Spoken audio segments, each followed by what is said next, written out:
안녕하십니까. 고수의 강사 안종민 선생입니다.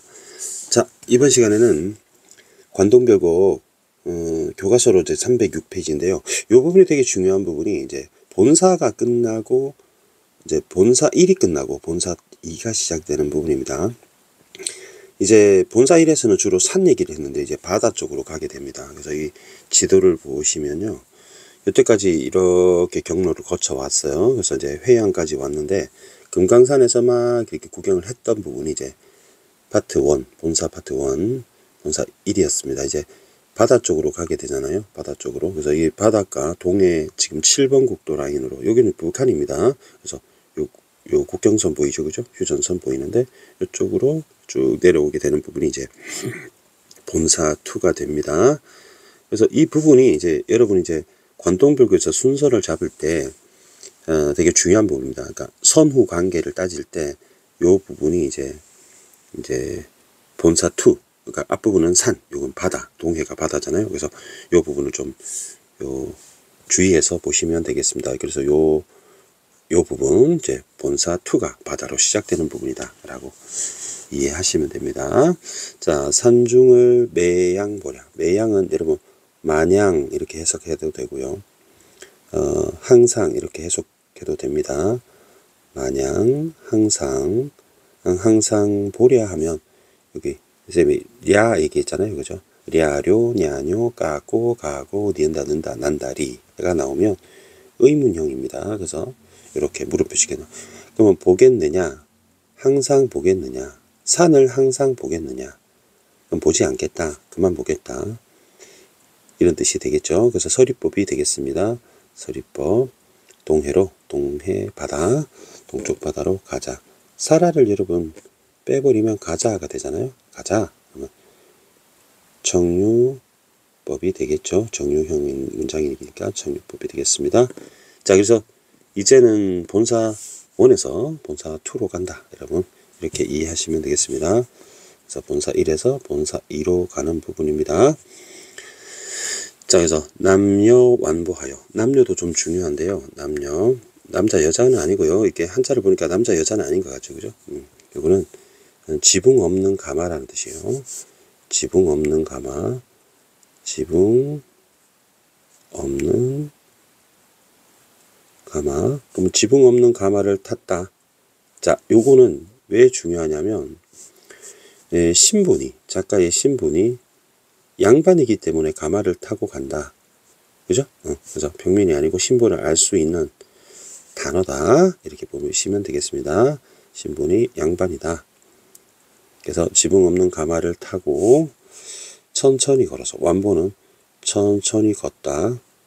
빨리 걸으면 급보가 되겠죠. 그죠? 급보, 완급, 그죠? 완급 조절, 완행열차, 급행열차, 천천히 걸어서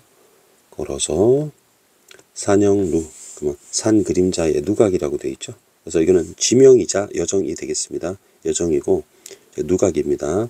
누각입니다. 그래서 쌤이 네이버에서 한번 검색을 해보니까 산영루가 서울에 있는 북한산에 있더라고요. 근데 이 북한산 부분이 아닙니다. 산영루는 지금 여기 어디입니까? 금강산에서 있는데 같은 이름의 누각입니다. 그래서 올라하니는 오르니, 올라갔어요. 오르니. 그다음에 영롱, 벽계와 할 때 이렇게 쓰면 제 네 번째 글자가 중요하다 그랬잖아요. 계와 수성제조, 이렇게 수성제조 이렇게 읽으면 됩니다. 수형대교 이렇게 안 읽어도 됩니다. 영롱, 벽계와 수성제조는 이별을 원하는 듯 이렇게 읽으면 되겠습니다. 그래서 이 부분은 계를 보면은 여기 삼수변이 보이잖아요. 그래서 여러분 계곡입니다. 계곡. 시내 계 있잖아요. 시내. 계곡이라고 해석해도 되고 시내라고 해석해도 되겠습니다. 그 다음에 수성제조 할 때 요 네 번째 글자는 세조자죠. 세조. 여러분 말마, 물고기 세조 좀 헷갈려 하는데 이게 세조자입니다. 세조. 새는 이별을 원망하는 듯 이렇게 됩니다. 원망하는 듯. 그래서 요 정도로 해석하면 계곡과 새가 이별을 헤어지는 걸 아쉬워한다. 이렇게 해석을 하면 되고요. 조금 디테일하게 들어가면 벽계 할 때 벽은 풀을 벽자입니다. 그래서 푸른 시냇물 이렇게 해석하면 되고요. 아시겠죠? 그 다음에 영롱은 여기 왼쪽에 있는 이 임금 왕자처럼 보이는 게 사실은 구슬옥자입니다. 구슬옥자. 구슬옥이기 때문에 구슬과 관련되는 한자입니다. 그래서 여러분 보통 영롱한, 그죠? 영롱한, 그죠? 영롱한이라고 하는 말 쓰잖아요. 반짝거리는, 그죠? 구슬이 반짝거리는 영롱한 푸른 시냇물과 수성제조. 이 제자를 보니까 입구자가 있잖아요. 그래서 새가 지저귀는 새. 그러면 수는 수학할 때 샘수자니까 여러라고 의역하고요. 그 다음에 성은 귀자가 들어있죠. 그래서 소리성입니다. 괴성, 악성, 그죠? 음성할 때 여러 소리로 지저귀는 새는 나와 헤어짐, 이별을 원망하는 듯 하다. 그죠? 듯 하다. 이렇게 해석하면 되겠죠? 자, 요 부분이 이제 중요한 건 여러 부분이 또 여러 근거가 있습니다. 여기 보시면 쌤이 파란 볼펜을 해볼게요. 보통 사음보가 돼야 되는데 영롱, 벽계와 수성, 제조난, 이별을 원한한다 이렇게 되잖아요. 그럼 이거는 보통 사음보가 되는데 여기만 유금보가 됩니다. 유금보.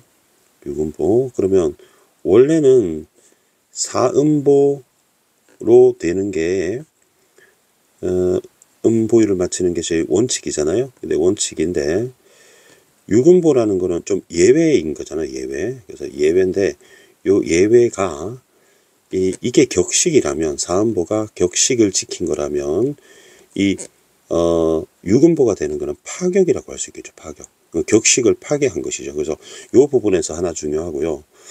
그 다음에 여러분 그 시냇물이 이제 졸졸졸 흘러가잖아요. 졸졸 흘러가고 새가 이제 울고 있습니다. 새가 울고 있습니다. 그래서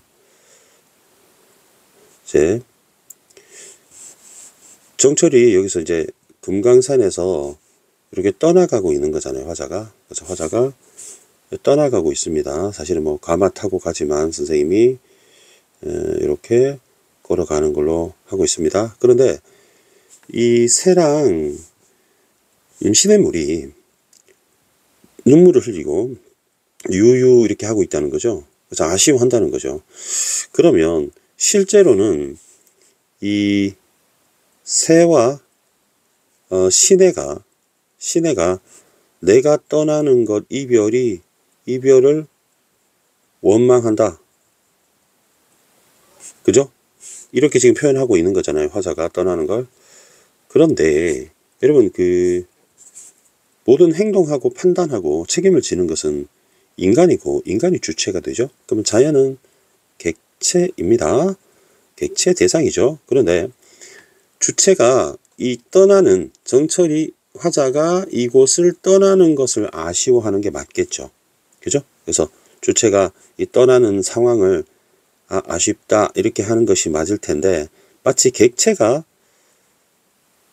주체를 떠나는 게 아쉽다고 표현하고 있는 거잖아요. 걔네들이 어떤 감정을 가졌는지 모르지만 확실히 화자가 아쉬워하는 건데요.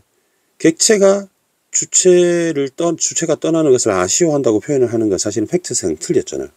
그렇기 때문에 이것은 주체와 객체를 뒤집어서 표현하는 겁니다. 그죠?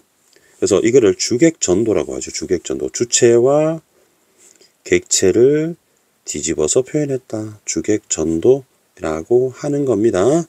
그래서 예를 들면 여러분 꽃이 나를 보고 웃네. 꽃이 나를 보며 웃네 라고 하면 내가 꽃을 보고 웃는 것을 꽃이 나를 보고 웃는다고 이것 역시 주객전도로 뒤집어서 표현한 거다라고 생각을 하시면 되겠습니다.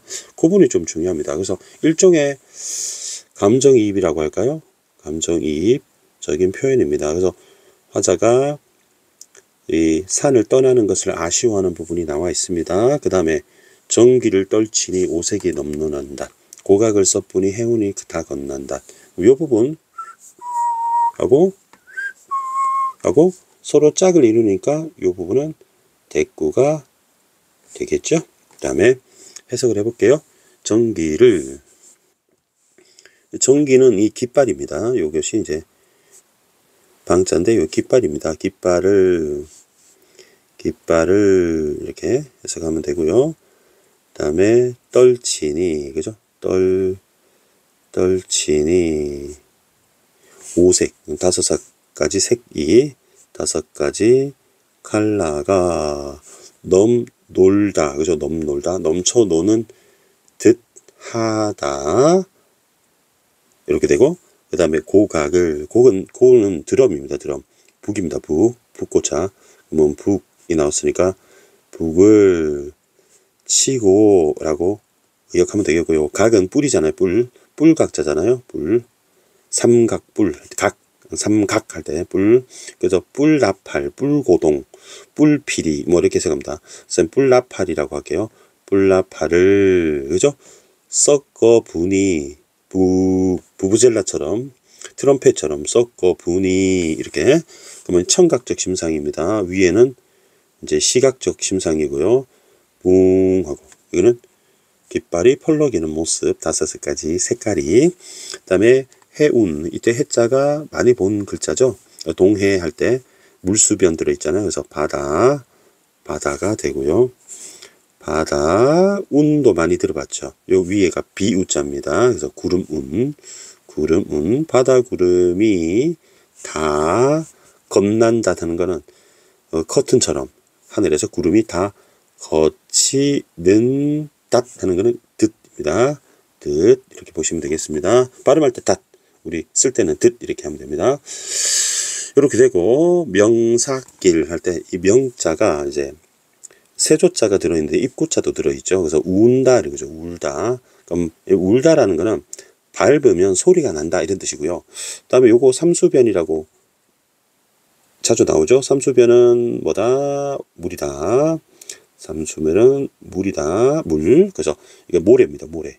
우는 모래. 그럼 밟으면 소리가 나는 모래. 우리 보통 백사장이라고 하잖아요. 그죠? 백사장, 하얀 모래가 있는, 고운 모래가 있는 백사장에 니근 하는 거는 익숙한 말이, 말 타고 가는 거예요. 아까는 가마 타고 가고, 이번에는 말 타고 가고, 말이, 취선, 이 취가 취하다는 거예요. 취하다. 술에 취한, 그 다음에 꼭 알아둬야 될 글자가 이 선자입니다. 신선선자죠? 신선선. 그래서 여기가 이게 사람인이고요. 여기가 산이죠, 산. 그러니까 사람과 산을 합쳤잖아요. 그래서 산에 사는 사람, 신선선자입니다. 신선. 취한 신선을, 이게 됩니다. 그러면 요 노란색 부분, 요 부분이, 이게 왜 안 되지? 자, 이 취한 신선 요 부분이, 이게 문맥상 누구지? 이러면 갑자기 신선이 튀어나온 건 아니잖아요. 그래서 이거는 화자를 비유한 단어다 이렇게 보시면 되겠고요. 빗기는 비스듬히, 빗기, 비스듬히, 실어서, 실어서, 이 실어서는 태우고, 짐을 보통 싣고라고 하잖아요. 그래서 사람을 태우고, 그럼 바다를 곁에 두고, 주변의 반응을 보니까 좀 쌤 글씨가 작다 이런 얘기를 해서 조금 확대해서 하거나 좀 크게 쓰겠습니다. 해당화로 들어가니, 해당화는 세 번째 글자가 꽃이잖아요. 그래서 해당화라고 번역하면 좀 어색하니까 해당화가 핀 곳 쪽으로, 그죠? 핀 곳으로, 해당화가 핀 곳으로 들어가니, 그다음에 백구는 좀 잘 알아둬야 되는 글자예요. 백구. 이 백자는 흰 백자인데 중요한 글자는 항상 맨 마지막에 있다고 했잖아요. 이게 아까 나왔던 요 글자가 기억나시나요? 그렇죠. 세조죠. 근데 이 구가 갈매기 구자입니다. 갈매기. 서울에도 한강에 갈매기가 있고요. 바닷가 영종도 이런 데 가도 있죠. 부산에도 있고요. 목포에도 있어. 바닷가에 항상 가면 있습니다. 그래서 우리 배 타고 우리 제주도에서 우도 갈 때 보면은 갈매기가 이제 배 따라서 엄청 옵니다. 그래서 새우깡도 집어 던져주면 막 먹고 하죠. 갈매기. 흰 갈매기야 이렇게 됩니다. 그러면 자연이잖아요. 자연이기 때문에 플러스가 되는데 흰 갈매기 백구야 하고 백구를 불렀잖아요. 그래서 돈호법이죠. 부르면 돈호법이고 돈청말입니다. 돈청말 이렇게 좀 외워두시면 좋겠네요. 돈청말 돈호법 부르면 돈호법입니다. 누구야? 이렇게 부르면 돈호법. 돼지야? 이렇게 기억하면 됩니다. 돈호법. 청자설정 마치 백구를 사람처럼 표현한 겁니다. 청자를 설정해 놓고 말을 건네는 어투를 사용했습니다. 말을 건네는 어투를 사용합니다. 자, 의인법입니다. 의인법. 백구야, 흰갈매기야, 날지 마라는 날지 마라. 날아가지 마라. 날지 마라. 명령했죠. 왜 날아가지 마라 그랬냐면 나는 너의 친구니까. 내가 그죠? 내가 백구 너가 인칭 대명사를 사용했네요. 백구를 벗인 줄 어찌 아느냐 그죠? 안 한다 이게 다가 생략된 겁니다. 그래서 이 난다 하면은 느냐잖아요. 아느냐 어찌 아느냐 그러니까 날아가지 마. 난 너의 친구야 라고 하는 거죠. 그러면 갈매기를 친구로 여길 정도로 자연과 하나가 된 느낌이다. 그러면 물아일체라고 합니다. 물은 자연, 아는 나. 일체는 한 몸, 문화 일체를 느끼고 있습니다. 그래서 이 부분이 이제 본사 2-1 부분입니다. 그래서 산역루 부분이 주로 나와 있는데요. 뒤에는 이제 바다를 두고 명사길 해서 이렇게 백구 그러니까 완전히 바닷가 쪽으로 가는 거잖아요. 그래서 해금강 쪽으로 가는 겁니다. 해금강 쪽으로. 자, 그래서 본사 2를 정리하겠습니다. 본사 2는 여기 아까 보라색으로 칠했던 산역루에서 느끼는 그냥 감회라고 할게요. 감회, 느낄 감회 이렇게 합니다. 그 다음에 해금강 쪽으로 가야 됩니다. 그래서 금강산은 내금강이고 바다 쪽은 해금강인데요. 해금강으로 가는